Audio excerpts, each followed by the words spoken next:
Diamou 59.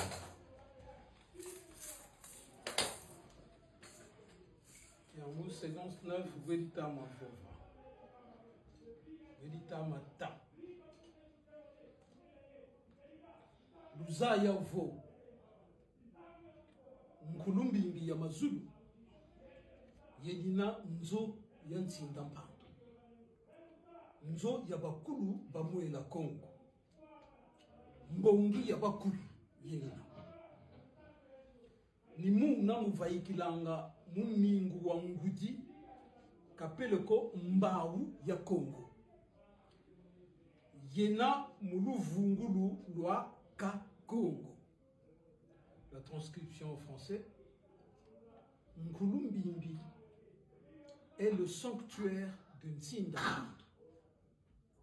la maison de nos ascendants spirituels. C'est de cette institution spirituelle qu'émane le faisceau de vibration et le feu spirituel de Congo. Et cette institution spirituelle est sous l'influence de Kakongo. Luzayavo Nkulumbimbi ya Mazulu yenina Nzo Yansinda Mpando, Nzo ya bakulu bamuela Congo, Mbongi ya bakulu. Ce qui est à retenir de Diamou 59, d'entrée de jeu, c'est cette notion omniprésente dans les lois spirituelles et les lois de la nature, cette notion d'organisation hiérarchique. Toute chose est hiérarchisée. Toute organisation obéit à une hiérarchie. Lorsque la hiérarchie n'est pas présente, cela s'appelle une forme de chaos, de désorganisation. Et ça, nous le savons instinctivement, que ce soit dans la cellule familiale, dans des cellules beaucoup plus grandes encore que constitue une nation, un groupement humain, une organisation quelconque, cette notion d'organisation est omniprésente. On ne peut pas imaginer une seule seconde qu'un phénomène, ou plutôt que des influences spirituelles n'obéissent pas à un moment ou à un autre à une organisation hiérarchisée. En ce qui concerne la spiritualité de Congo, pour être plus direct, en ce qui concerne Kingunza, eh bien, l'organisation du Kingunza obéit sur les plans subtils à une, comment dirais-je, en fait, une gouvernance spirituelle qui obéit donc à un gouvernement. Ce gouvernement spirituel, nous le nommons Nsinda Mpando. Nsinda Mpando est le terme consacré pour désigner le top qui pilote, qui coach l'évolution du Kingunza. Nsinda Mpando contient forcément des entités, des personnalités historiques qui ont parfois cheminé sur cette terre, mais qui par leur statut acquis au prix de sacrifices énormes, Nsinda Mpando est composé effectivement d'un pilote. Le pilote s'appelle Mwanda Congo. Un Ngunza ne fait pas référence à un patron hiérarchique d'une autre région ou d'une autre influence.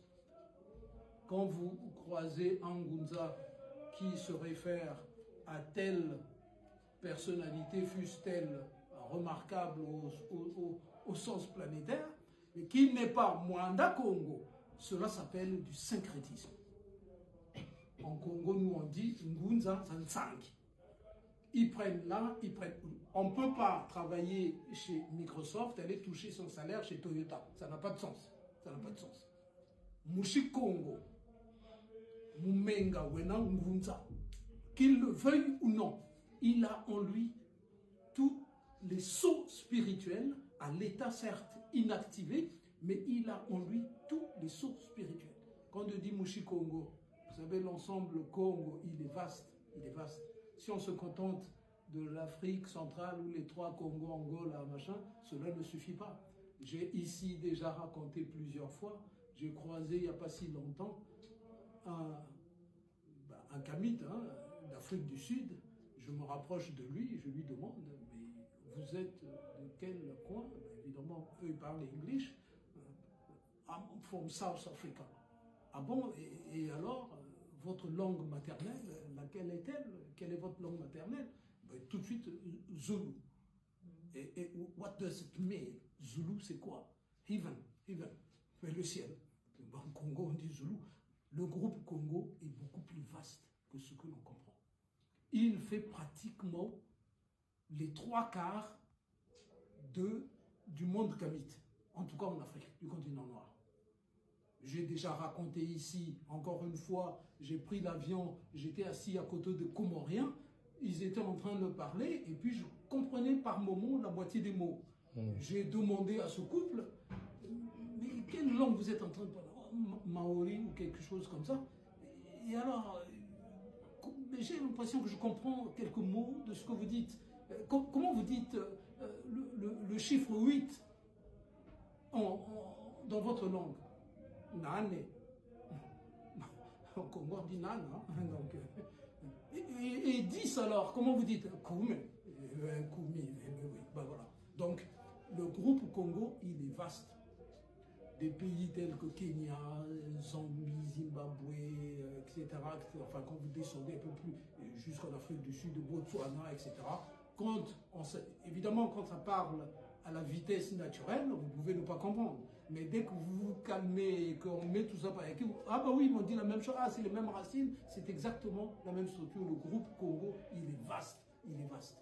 Ça veut dire quoi? Ça veut dire que le régent spirituel Mwanda Congo, il opère dans cette institution qu'on appelle Nsinda Mpandu et il a la responsabilité sur tout ce groupe qui est très vaste, qui compte facilement 2,5 milliards d'individus.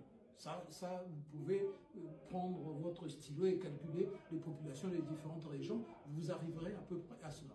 Ça veut dire quoi? Ça veut dire que, Mwanangunza, on a une responsabilité qui est énorme. Il faut faire comprendre à tous ces pays à Congo que nous avons une spiritualité, une spiritualité initiatique et qui est pilotée par Mwanda Congo Mfumumpandu, dans une institution que l'on appelle Nsinda Mpandu, que l'on nomme aussi, dont la demeure en fait s'appelle Nkulumbimbi Yamazulu. Je me suis souvent demandé quand on disait Kumbimbi pour désigner en fait un cimetière, là où on met finalement les corps. Kumbimbi, Mbimbi Yatel, la tombe de tel, Mbimbi Yatel. Bon, les termes ont été plus ou moins, disons, ont évolué plus ou moins. Mukala ou Atamwatu, Mukala ou ceci, mais le terme le plus sûr du point de vue Congo, en tout cas étymologiquement parlant, c'est Mbimbi.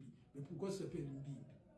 Ça s'appelle Mbimbi de la même manière quand un corps est mort, on parle de Mvumbi.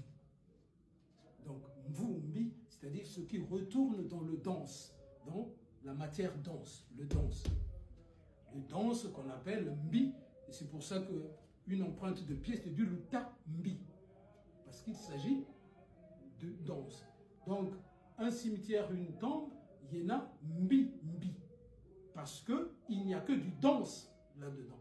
Maintenant, Mbi Mbi, ça veut dire quoi? Ça veut dire surtout la densification. Mbi Mbi, c'est là où il y a une concentration. Nkulumbi Mbi Yamazulu, ça veut dire là où se concentre le maximum des membres de la hiérarchie du Kingunza. C'est pour ça que Nsinda Mpandu, la demeure de Mwanda Congo, on appelle Nkulumbi Mbi Yamazulu. Mazingalo le dit, Nkulumbi Mbi Yamazulu, Yenina Nzo Yansinda Mpandu. C'est la demeure de Nsinda Mpandu. Nsinda Mpandu est la hiérarchie spirituelle du Kingunza. Le patron de Nsinda Mpandu, c'est Mwanda Congo Mfumumpandu et pas d'autres. Qu'on ne vienne pas vous dire, oui, mais non, non, non. Chaque zone géographique, avec les caractéristiques des populations qui y vivent, ont leur équivalent de Nkulumbi. Il se trouve que, comme je viens de l'indiquer tout à l'heure, le groupe Congo, il est très vaste. Il est très vaste. D'ailleurs, Mwanda Congo est celui, si l'on en croit les thèses des membres de la